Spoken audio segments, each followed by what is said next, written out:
പ്രവർത്തികളുടെ അപ്പോസ്തലനായ യാക്കോബ് ലേഖനം എഴുതുമ്പോൾ അതിൻ്റെ അവസാനത്തെ ഭാഗത്തേക്ക് താൻ നമ്മെ പഠിപ്പിക്കാൻ ആഗ്രഹിക്കുന്നത് പ്രാർത്ഥന എന്ന വിഷയത്തെക്കുറിച്ചാണ്.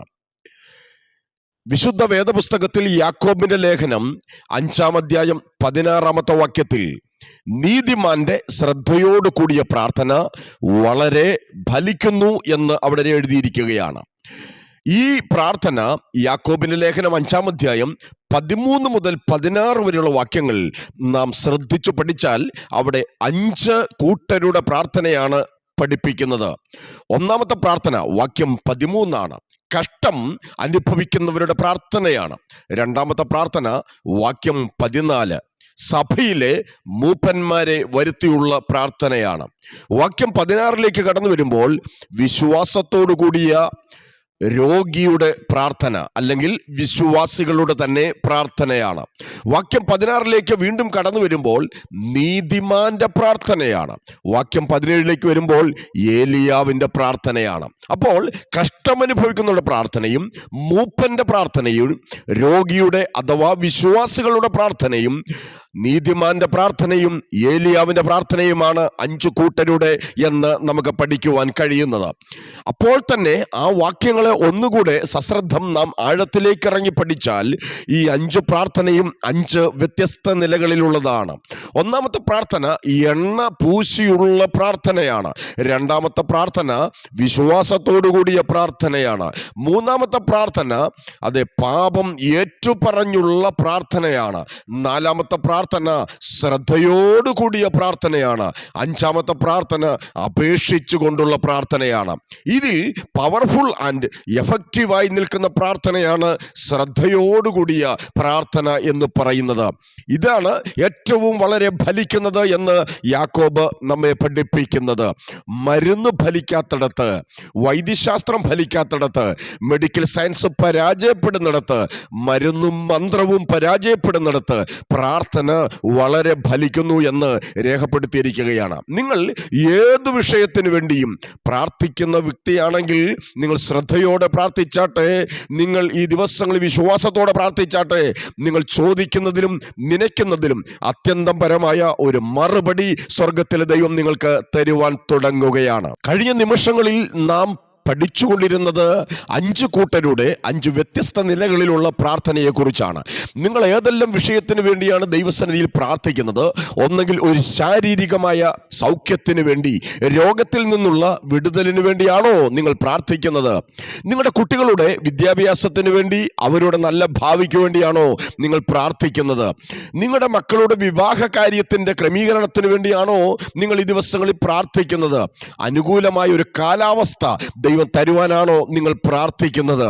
ഉദ്യോഗ കയറ്റത്തിന് വേണ്ടിയാണോ, ബിസിനസിന്റെ അഭിവൃദ്ധിക്ക് വേണ്ടിയാണോ നിങ്ങൾ പ്രാർത്ഥിക്കുന്നത്? നിങ്ങൾ വ്യവഹാരത്തിൽ നേട്ടമുണ്ടാക്കാൻ വേണ്ടിയാണോ, ശത്രുവിൽ നിന്ന് വിടുതൽ കിട്ടുവാൻ വേണ്ടിയാണോ നിങ്ങൾ പ്രാർത്ഥിക്കുന്നത്? നിങ്ങളുടെ പ്രാർത്ഥന എന്തായിരുന്നാലും നിങ്ങൾ പ്രാർത്ഥിക്കുന്ന ഈ ദിവസങ്ങളിൽ ദൈവസന്നിധിയിൽ നിങ്ങൾ ഇടിവിൽ നിന്ന് ദൈവത്തോട് മല്ലുകെട്ടി പോരാടുന്ന പ്രാർത്ഥനകൾക്ക് 3 രീതിയിലായിരിക്കും ദൈവം മറുപടി തരുവാൻ തുടങ്ങുന്നത്.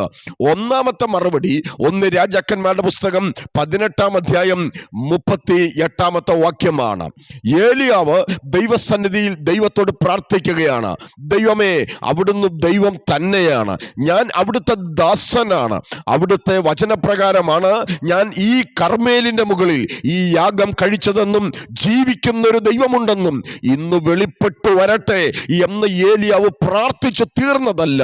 ഉടനെ സ്വർഗം തുറന്ന് സ്വർഗത്തിലെ യാഗപീഠത്തിൽ നിന്നും അഗ്നിക്കട്ടകൾ ഏലിയാവിന്റെ യാഗപീഠത്തിൽ ദൈവം എറിഞ്ഞുകൊടുത്ത് പെട്ടെന്ന് അവന്റെ യാഗത്തിൽ ദൈവം ഉത്തരം അരുളുകയാണ്. പ്രാർത്ഥിച്ചു തീർന്ന ഉടനെ, താൻ ദൈവത്തോട് അപേക്ഷിച്ച ഉടനെ, താൻ ദൈവത്തോട് ഇടിവിൽ നിന്ന് ഇന്റർസെക്ഷൻ പ്രയർ നടത്തിയ ഉടൻ തന്നെ പെട്ടെന്ന് ഒരു മറുപടി ദൈവം തരികയാണ്. നിങ്ങൾ പ്രാർത്ഥിക്കുന്ന വിഷയങ്ങൾ എന്തുമായിക്കൊള്ളട്ടെ, ഞാൻ വചനത്തിന്റെ നടുവിൽ നിന്നുകൊണ്ട് നിങ്ങളോട് പ്രബോധിപ്പിക്കുന്ന കാര്യം പ്രാർത്ഥിച്ച് തീർന്ന ഉടനെ മറുപടി തരുന്ന, പെട്ടെന്ന് ക്വിക്ക്ലി ആയിട്ട്, സഡൻലി ആയിട്ട് മറുപടി തരുന്ന ഒരു ദൈവത്തെ അത്രേ ഈ 1 രാജാക്കന്മാർ 18:38 സ്വർഗത്തിലെ ദൈവം പരിചയപ്പെടുത്തുന്നത്. വേദപുസ്തകം ആധികാരികമായി നാം പഠിക്കുമ്പോൾ എത്രയോ തവണ ഇങ്ങനെ പ്രാർത്ഥിച്ച ഉടനെ മറുപടി കൊടുത്ത ഒരു ദൈവത്തെ നമുക്ക് കാണുവാൻ കഴിയുന്നുണ്ട്. ഉൽപ്പത്തി പുസ്തകം 22-ാമത്തെ അധ്യായത്തിൽ ദൈവത്തിന്റെ ദാസനായ അബ്രഹാം തന്റെ മകനായ ഇസഹാക്കിനെ യാഗം കഴിക്കുമ്പോൾ ഉടനെ സ്വർഗത്തിലെ ദൈവം അവൻ മറുപടി കൊടുക്കുകയാണ്. ഉടൻ തന്നെ താൻ തിരിഞ്ഞു നോക്കിയ സമയത്ത് ഒരു ആട് കൊമ്പ് കുടുങ്ങി കിടക്കുന്നതായി അബ്രഹാം കാണുകയാണ്. പെട്ടെന്നാണ് ദൈവം അവന് മറുപടി കൊടുത്തത്. ഉടനെ അബ്രഹാമേ അബ്രഹാമേ എന്ന് ദൈവം പെട്ടെന്നാണ് അവനെ വിളിക്കുന്നത്. സ്വർഗം ധൃതി പിടിച്ച ഒരു പ്രാർത്ഥനയുടെ മറുപടിയാണ് ഉൽപ്പത്തിയുടെ പുസ്തകം 22-ാമത്തെ അധ്യായത്തിൽ നമുക്ക് കാണുവാൻ കഴിയുന്നത്. അവൻ ഈ പുറപ്പാട് പുസ്തകത്തിലേക്ക് നാം കടന്നു വരുമ്പോഴും 14-ാമത്തെ അധ്യായത്തിൽ മോശ പ്രാർത്ഥിച്ച ഉടൻ തന്നെ ചെങ്കടലിനെ ദൈവം രണ്ടായി വിഭാഗിക്കുകയാണ്. യെരിഹോ കോട്ടയുടെ മുൻപിലും യോർദാനിലുമൊക്കെ നമുക്ക് അത് തന്നെയാണ് കാണുവാൻ കഴിയുന്നത്. പെട്ടെന്നൊരു മറുപടി, നിങ്ങൾ പ്രാർത്ഥിക്കുന്ന വിഷയത്തിന് ഉടനെ ഒരു മറുപടി ദൈവം അയക്കേണ്ടതിന് വേണ്ടിയും ഞാൻ പ്രാർത്ഥിക്കുകയാണ്. എന്നാൽ എല്ലായ്പ്പോഴും അങ്ങനെ തന്നെ ആയിരിക്കുകയില്ല ദൈവത്തിൽ നിന്ന് മറുപടി വരുന്നത്. 1 രാജാക്കന്മാരുടെ പുസ്തകം 18-ാം അധ്യായം 42-ാമത്തെ വാക്യത്തിലേക്ക് കടന്നു വരുമ്പോൾ ഏലിയാവ് 7-ാം പ്രാവശ്യം മുഴങ്കാലിൽ തല താഴ്ത്തി പ്രാർത്ഥിക്കുകയാണ്. എന്തുകൊണ്ടാണ് അവൻ പ്രാർത്ഥിച്ചത്? അവൻ 3.5 വർഷമായി ദേശത്ത് മഞ്ഞില്ലാതെ മഴയില്ലാതെ വരണ്ട് കിടക്കുകയാണ്. കൃഷി അവരുടെ പാടങ്ങൾ, അവരുടെ വയലേലകൾ എല്ലാം ഉണങ്ങി വരണ്ട് വിണ്ടു കീറിക്കിടക്കുകയാണ്. ഭൂമിയിൽ ഒരു ധാന്യം വിളയുന്നില്ല, ഒരു കൃഷി ഉണ്ടാകുന്നില്ല, എങ്ങും ക്ഷാമം കൊടുമ്പിരികൊണ്ടിരിക്കുന്നു, എങ്ങും വെള്ളമില്ലാതെ ജനം പരക്കം പാഞ്ഞ് നെട്ടോട്ടം ഓടുകയാണ്. ആ സമയത്ത് സ്വർഗത്തിലെ ദൈവത്തോട് ഏലിയാവ് പ്രാർത്ഥിക്കുകയാണ്, ദൈവമേ, കഴിഞ്ഞ ചില മണിക്കൂറുകൾക്ക് മുമ്പ് നീ തീ കൊണ്ട ഒരു ഉത്തരമരുളി, അത് പെട്ടെന്നുള്ള മറുപടിയായിരുന്നു. എന്നാൽ ഇപ്പോൾ ആവശ്യം ഒരു മഴയാണ്. സ്വർഗം തുറന്ന് അടഞ്ഞുപോയി ആകാശം തുറന്ന് ദൈവം ഒരു മഴ പെയ്യേണ്ടത് ആവശ്യമാണ്. അപ്പോൾ അവൻ എത്ര പ്രാവശ്യം പ്രാർത്ഥിച്ചു? 1-ാം പ്രാവശ്യം പ്രാർത്ഥിച്ചു, 2-ാം പ്രാവശ്യം പ്രാർത്ഥിച്ചു, 4ഉം 5ഉം 6ഉം പ്രാവശ്യം പ്രാർത്ഥിക്കുകയാണ്. ഗേഹസി എന്ന ബാല്യക്കാരൻ ചെന്ന് നോക്കിയിട്ട് പറയുകയാണ്, ഒന്നുമില്ല ഒന്നുമില്ല എന്ന മറുപടിയാണ്. ഏലിയാവ് 7-ാം പ്രാവശ്യം പ്രാർത്ഥിച്ചപ്പോഴാണ് കൈ പോലെയുള്ള ഒരു മേഘം പൊങ്ങുന്നതായിട്ടും മാത്രമല്ല ഒരു വലിയ മഴയുടെ മുഴക്കം തൻ്റെ ചെവിയിൽ എത്തപ്പെടുകയും ചെയ്തത്. അതുകൊണ്ട് ഞാൻ നിങ്ങളോട് പറയുന്നു, നിങ്ങൾ ചില മാസങ്ങൾ, ചില വർഷങ്ങൾ, ചില ദിവസങ്ങൾ, ചില ആഴ്ചകൾ പ്രാർത്ഥിച്ചിട്ട് മറുപടി കിട്ടിയില്ല എന്ന് വന്നേക്കാം. അതുകൊണ്ട് നിങ്ങളുടെ പ്രാർത്ഥന നിർത്തിക്കളയരുത്. അതുകൊണ്ട് നിങ്ങൾ മുട്ടിന്മേലിരുന്ന് ദൈവത്തോടുള്ള പോരാട്ടം അത് നിർത്തിക്കളയരുത്.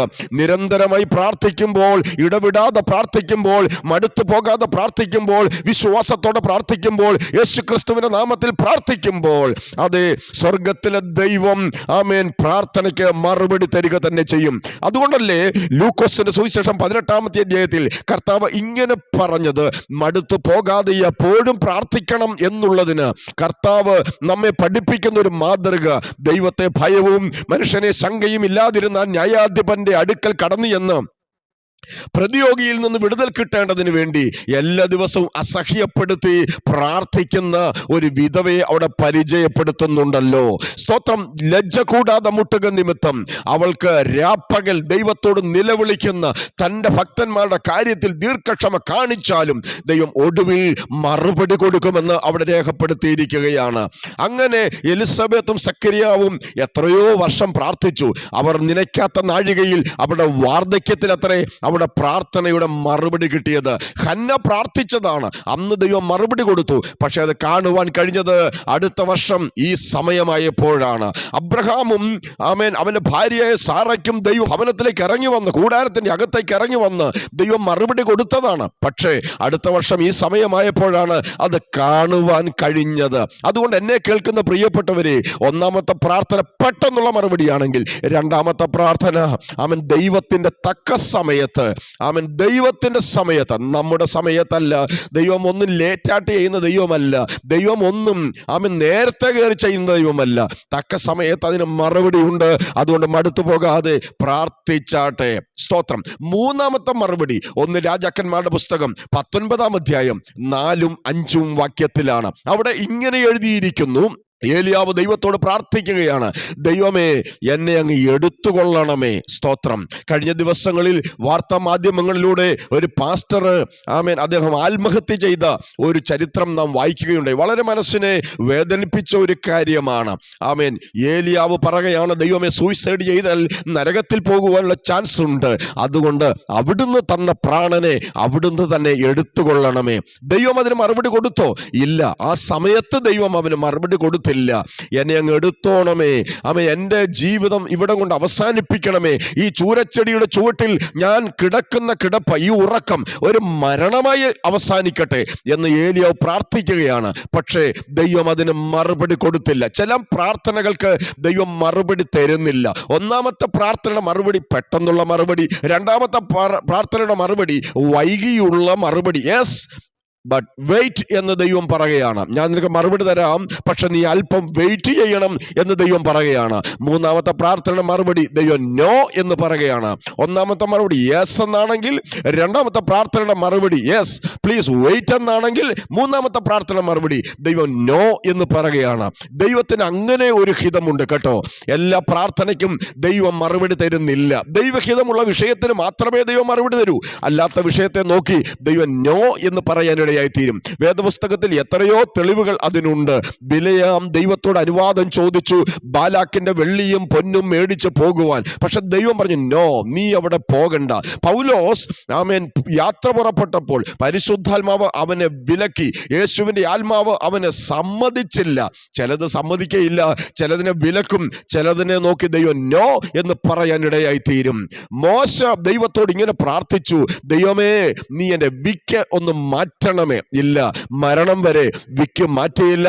പകരം ഒരാളെ അയക്കണമേ എന്നുള്ള പ്രാർത്ഥനയ്ക്ക് ദൈവം മറുപടി കൊടുത്തില്ല. മോശയെ തന്നെയാണ് ദൈവം നിയോഗിച്ച് അയക്കുന്നത്. അതുപോലെ തന്നെ പൗലോസ് 3 വട്ടമാണ് ദൈവത്തോട് പ്രാർത്ഥിച്ചത് ഈ ശൂലമൊന്ന് മാറിക്കിട്ടേണ്ടതിന്. ദൈവം അത് മാറ്റിയില്ല. പക്ഷേ മോശ വിക്കനായിരുന്നിട്ടും ചരിത്രം കണ്ട ഏറ്റവും വലിയ നേതാവായി ദൈവം മോശയെ നിർത്തിയിരിക്കുന്നു. ഈ വിക്ക് തന്റെ ശുശ്രൂഷയ്ക്ക് ഒരു തടസ്സമായില്ല. പൗലോസിന്റെ ശൂലം ദൈവം മാറ്റിയില്ല. പക്ഷെ പൗലോസ് ചെയ്തതുപോലെ ഒരു ശുശ്രൂഷ പുതിയ നിയമത്തിൽ ആരെങ്കിലും ചെയ്തിട്ടുണ്ടോ? ഇല്ലയേ ഇല്ല. കാരണം എന്താണെന്നറിയാമോ? പൗലോസിനോട് ദൈവം പറയുകയാണ്, മോശയോട് ദൈവം പറയുകയാണ്, എന്റെ കൃപ അത് ബലഹീനതയിൽ തികഞ്ഞു വരുന്നതാണ്. അതുകൊണ്ട് എന്റെ കൃപ നിനക്ക് മതി, എന്റെ ശക്തി നിനക്ക് മതി എന്ന് പറയുകയാണ്. ദൈവമക്കളെ, നമ്മുടെ ജീവിതത്തിൽ ചില ബലഹീനതകൾ ഉണ്ടാകാം, മാറാത്ത ചില ശൂലങ്ങൾ ഉണ്ടാകാം, മാറാത്ത വിക്ക് പോലെയുള്ള ചില അസ്വസ്ഥതകൾ ഉണ്ടാകാം. അത് ഒന്ന് മാറിയിരുന്നെങ്കിൽ, ഈ ബലഹീനത ഒന്ന് മാറിയിരുന്നെങ്കിൽ, ഈ പ്രാർത്ഥനയുടെ മറുപടിയും കൂടെ ഒന്ന് ലഭിച്ചിരുന്നുവെങ്കിൽ എന്ന് നാം പ്രാർത്ഥിച്ചേക്കാം. ഒരു പക്ഷേ നമ്മുടെ മരണം വരെ ദൈവം അത് മാറ്റുകയില്ലായിരിക്കാം.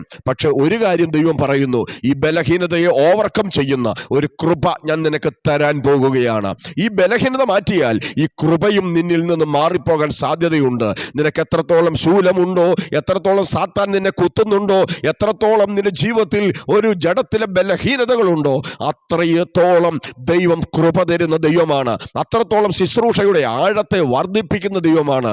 ഇന്ന് സ്വർഗത്തിലെ ദൈവം എന്താണ് നിങ്ങൾക്ക് പ്രാർത്ഥന മറുപടി തരുന്നത്? പെട്ടെന്നുള്ള ഒരു മറുപടിയാണോ, അതോ വൈകിയുള്ള ഒരു മറുപടിയാണോ, അതോ നോ എന്ന് പറയുന്ന ഒരു അനുഭവമാണോ? എന്തായിരുന്നാലും ദൈവത്തിന്റെ ഹിതം നടക്കട്ടെ. യേശു പ്രാർത്ഥിച്ചതുപോലെ നമുക്ക് പ്രാർത്ഥിക്കാം. ദൈവമേ, കഴിയുമെങ്കിൽ ഈ പാനപാത്രം നീക്കണമേ. അല്പസമയം കഴിയുമ്പോൾ ഇങ്ങനെയും കൂടെ പ്രാർത്ഥിക്കണം, എങ്കിലും എൻ്റെ ഇഷ്ടമല്ല, അങ്ങയുടെ ഹിതം തന്നെ നടക്കട്ടെ. നമ്മുടെ ജീവിതത്തിൽ, നമ്മുടെ ശുശ്രൂഷയിൽ, നമ്മുടെ കുഞ്ഞുങ്ങളിൽ, നമ്മുടെ ബിസിനസ്സിൽ, നമ്മുടെ സഭയിൽ, നമ്മുടെ കുടുംബത്തിൽ ദൈവഹിതം മാത്രം നടക്കേണ്ടതിനായി, ആത്യന്തികമായി നന്മയായിരിക്കുന്നത് ദൈവഹിതം എന്താണോ അതാണ്, അത് മാത്രം നിറവേറുവാൻ പിശാചിന്റെ പദ്ധതി നടക്കണ്ട, നമ്മുടെ പദ്ധതി നടക്കണ്ട, മനുഷ്യന്റെ പദ്ധതി നടക്കണ്ട. ദൈവത്തിന്റെ പദ്ധതികൾ, ദൈവത്തിന്റെ പ്ലാനുകൾ മാത്രം നമ്മുടെ ജീവിതത്തിൽ നടക്കേണ്ടതിനായി നമുക്ക് ദൈവത്തോട് മുട്ടിപ്പായി പ്രാർത്ഥിക്കാം. പരിശുദ്ധനായ ദൈവമേ, സ്വർഗസ്ഥനായ നല്ല കർത്താവേ, വചനം കേട്ട പ്രിയപ്പെട്ടവർക്കായി നന്ദിയോടെ സ്തോത്രം. കർത്താവിന്റെ മറുപടി 3 നിലകളിലാണ്.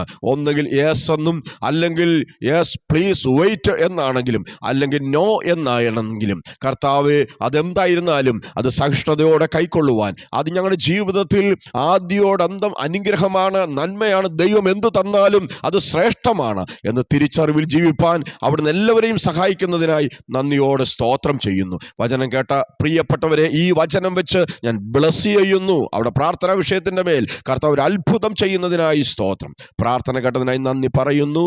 യേശു ക്രിസ്തുവിൻ വിലയേറിയ നാമത്തിൽ തന്നെ. ആമേൻ. Praise the Lord. കർത്താവ് നമ്മെ എല്ലാവരെയും അനുഗ്രഹിക്കട്ടെ. നിങ്ങൾ ആദ്യമായിട്ടാണ് പോൾസ് മിനിസ്ട്രി എന്ന ഈ യൂട്യൂബ് ചാനൽ ശ്രദ്ധിക്കുന്നതെങ്കിൽ മറന്നു പോകാതെ ഇപ്പോൾ തന്നെ സബ്സ്ക്രൈബ് ചെയ്യുവാൻ ഞാൻ ഓർപ്പിക്കുന്നു. അപ്പോൾ തന്നെ ഷെയർ ചെയ്യാം, ലൈക്ക് ചെയ്യാം, കമൻറ്റ് ചെയ്യാം. നിങ്ങൾക്കൊരു പ്രാർത്ഥന വിഷയമുണ്ടെങ്കിൽ എന്നെ നേരിട്ട് നിങ്ങൾക്ക് ഫോണിൽ കൂടെ വിളിക്കുകയും ചെയ്യാം എന്ന് ഞാൻ ഓർപ്പിക്കുന്നു. നാളെ പ്രഭാതത്തിൽ മറ്റൊരു വിഷയവുമായി കർത്താവ് അനുവദിച്ചാൽ വീണ്ടും നമുക്ക് കാണാം. അതുവരെയും അവിടെയും ഇവിടെയും കർത്താവ് നമ്മെ സൂക്ഷിക്കട്ടെ. ആമേൻ. God bless U.